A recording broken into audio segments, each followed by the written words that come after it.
Good morning, ladies and gentlemen. It's Oz the Cause in the morning, talking about the rally of the youth, flowing sweeter than vermouth, and holding it down in this radio booth. So, the service learning reflection had to do with the first tech challenge. I, of course, was crowd control.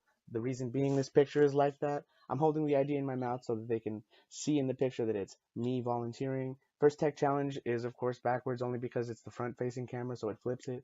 The door behind me is the door that I'm guarding as crowd control. The reason I have this picture is because my mother wanted to know where I was. So the easiest way to prove to a mother where you're at is physical evidence that would be really, really hard to deny. Of course, you can always Photoshop pictures, but I mean, sending her a photo within the moment obviously deterred from that being a Photoshop.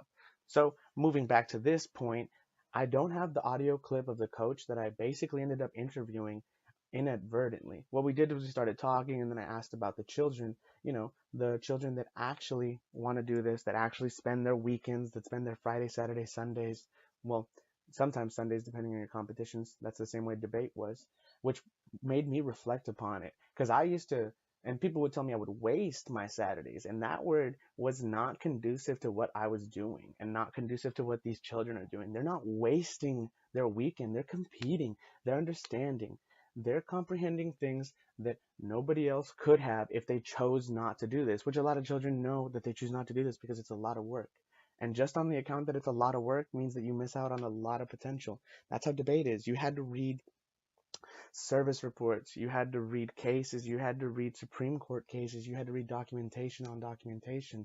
With this one, it's similar in the sense that you have to make sure that you run a program, that you do that program, that you physically know what's going to happen when you transfer it from the abstract to the concrete, as in from the computer to the physical space of the board. And me and the coach started to discuss this about how these teenagers are basically spending their time understanding the subtle nuances of engineering and electrical wiring, and basically the mechanical to the electrical, from that electrical to then the physical again, and then of course lifelong learning happens during these. Debate made me a lifelong learner. I watch the news, I do all of these things, and the reason I describe these so much, and I feel like I'm rambling, but the reason being is because I don't have the physical clip of me talking to that coach. So you guys wouldn't be able to hear him talk about how the children actually like to do their competition. They crave more time to be able to work on the robot.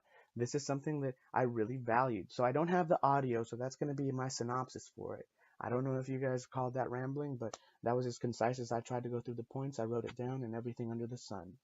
That coach that I met had a team that was covered in green, St. Patty's Day looking attire. It had four-leaf clovers, everything green. So I could tell it was a very luck of the Irish team, but I didn't quite see the name on account that I was behind their tent, meaning that I was talking to the coach, helping them with whatever, but still staying by that door, which is why I couldn't see out into anyone's nameplate, is because I was over there off in the corner. And of course, like I said, not wanting to have my phone out there all the time. The picture was, of course, a quick synopsis to show my mom that I am here, I am alive, and I will be doing my job as crowd control, which I was for 4 hours. There was a lot of children that actually wanted to go through there, and I get that it's really, really easy to access it through the gym, but the school year is still going on, so you can't really have a lot of congregation over there disrupting the school year. It's just not valid for getting things done.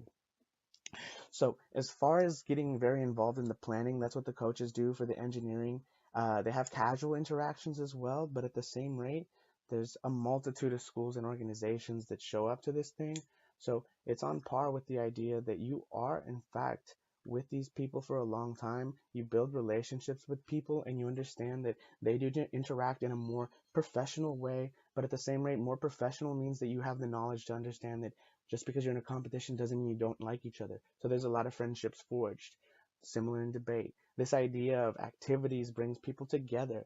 And as far as the service learning project, UIW tries to do this in their mission statement. One of their goals is lifelong learning, which of course, doing this competition outside of school ensures that you have lifelong learning due to the fact that you're going out of your way, or at least out of your normal way, to access these resources, to compete, to do the things that you love. You are physically going from the physical, I want to do this, or excuse me, the physical proportion of it actually wanting to do, it and then physically manifesting itself. So, of course, you can say it physically, but if you do it physically, that's the distinction. Because, of course, both are actions, both are verbs, but talking is not the same as walking the walk. So, that's the dichotomy there. As far as anything else, the service in the community is first and foremost because this is a volunteer effect. That's the part that hit home the most. Volunteers. Debate lives off of volunteers as well. If the volunteers weren't there to help coincide with the fact that the tournament's going on, helping with anything that's necessary, helping with everything and anything that they could use, then the tournament might not go on. That first tech challenge might not be there. The same with debate. If you don't have enough judges to judge the rounds, the tournament might not happen, and those points just don't exist, and the tournament's liquidated, and you don't get that back.